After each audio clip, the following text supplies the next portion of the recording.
You're watching the West Coast Logging Channel. Come on inside and get some logs, that is. So what'd you guys think about that C19 burger, huh? What a sweet little yard. Not, it's by no means is it little. First and foremost, thank you Basco Logging for letting me come down and get the information and take a look at it for the gentleman over in Pennsylvania. Secondly, thank you for letting me upload the video of your equipment yard and all that. Appreciate it greatly.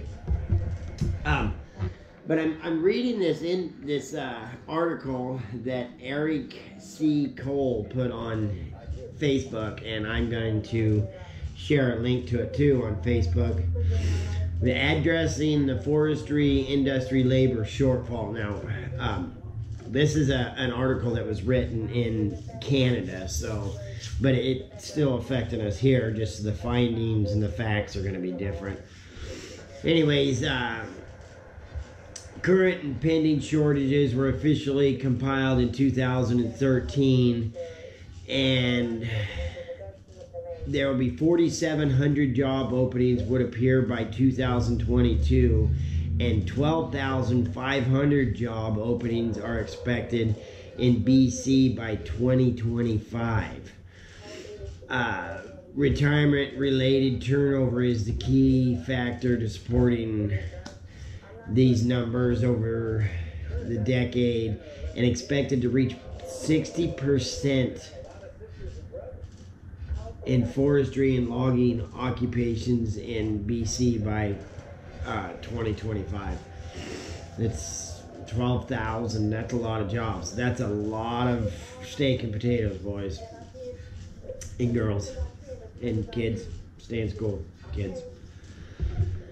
The most common pathway for training in the logging sector is through on-the-job training.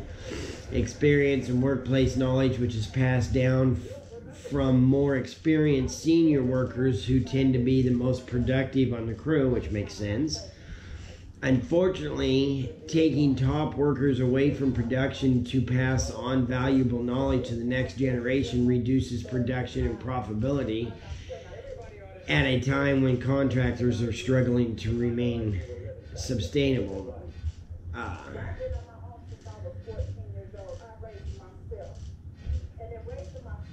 And then so it goes on to say that it leaves some contractors now sitting idle, as contractors are left with no choice but to reduce their operations with equipment and trucks sitting idle.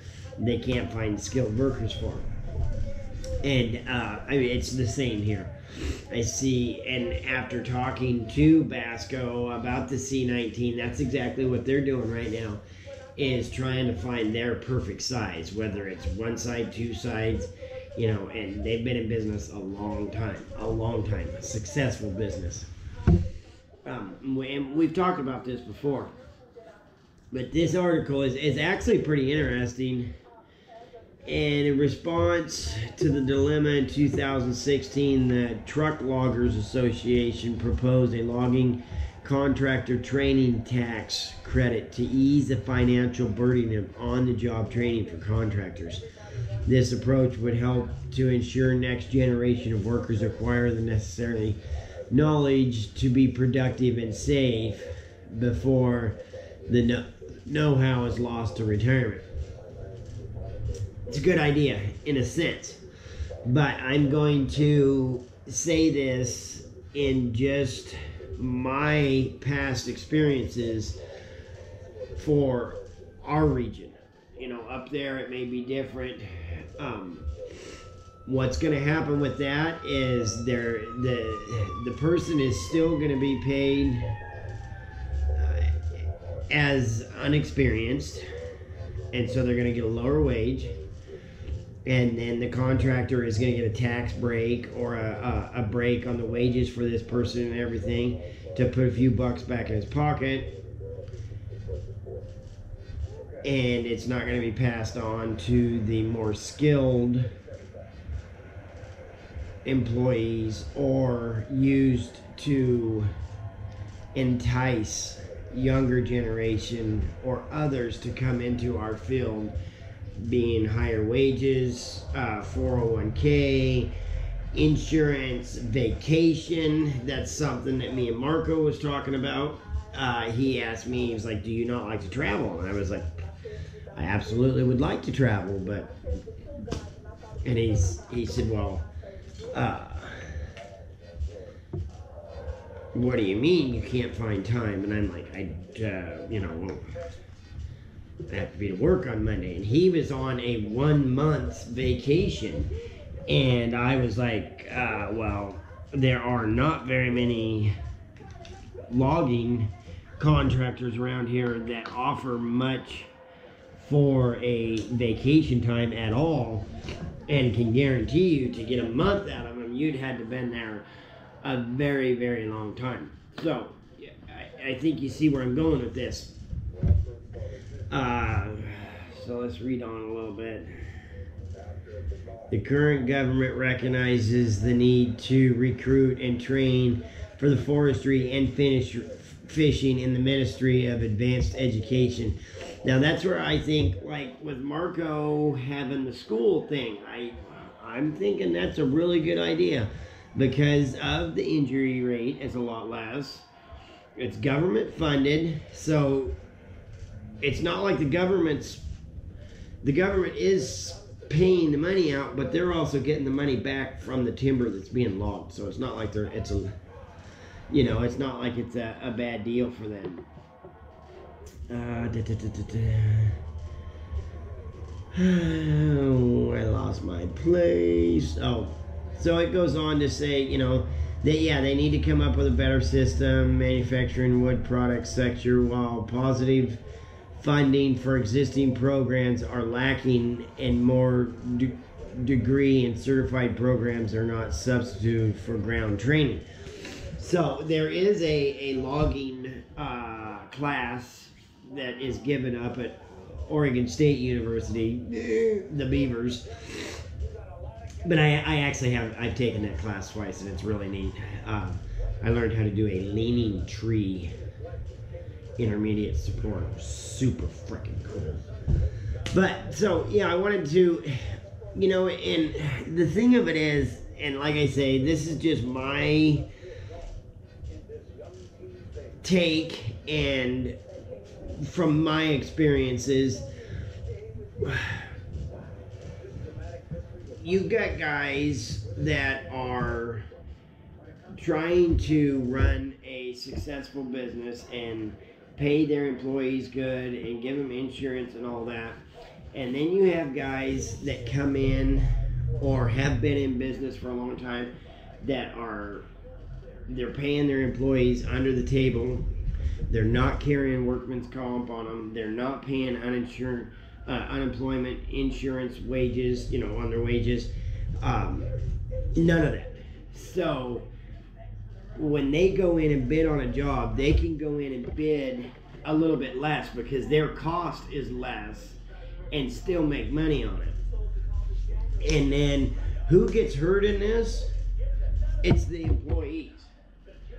Because if something happens to that employee who is not covered on workman's comp, a life-changing injury like knees or shoulders or a back or something, you could be out the rest of your life, done, disabled, because this guy wanted to save a few bucks. So that's kind of my point, is even, I've heard a lot of people say, well, the contractors, they all need to get together and set a standard. This is what we are going to, set our bid at. Nobody go below that.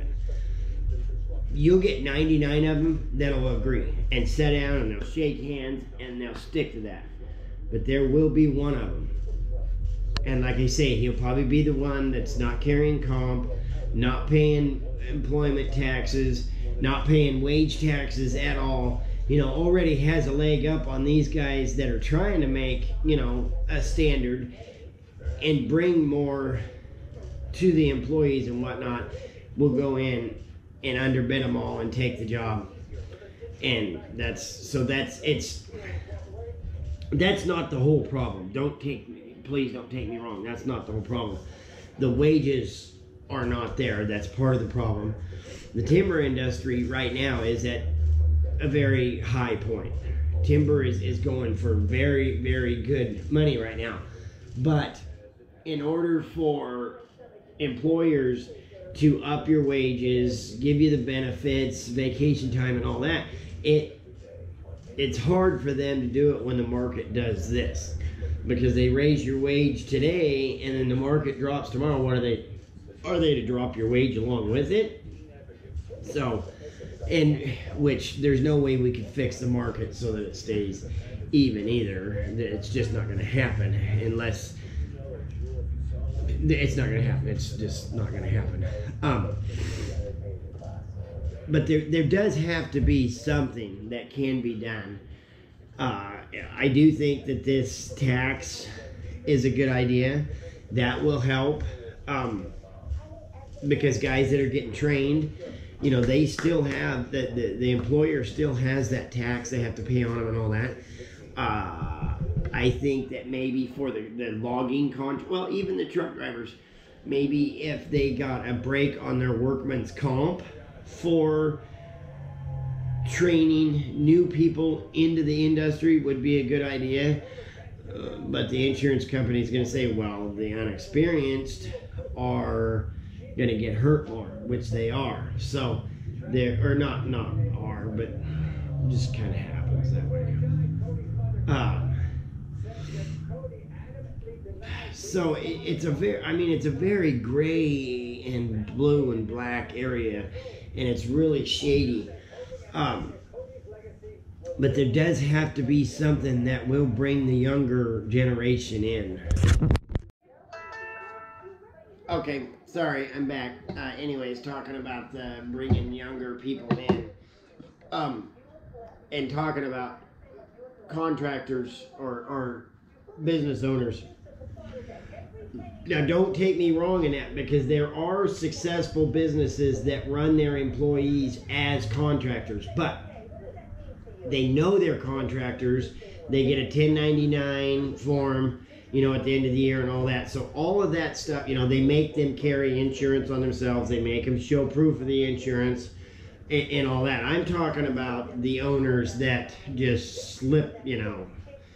I don't want to have to worry about paying that much in comp, you know, and that's where I think part of the issue lies.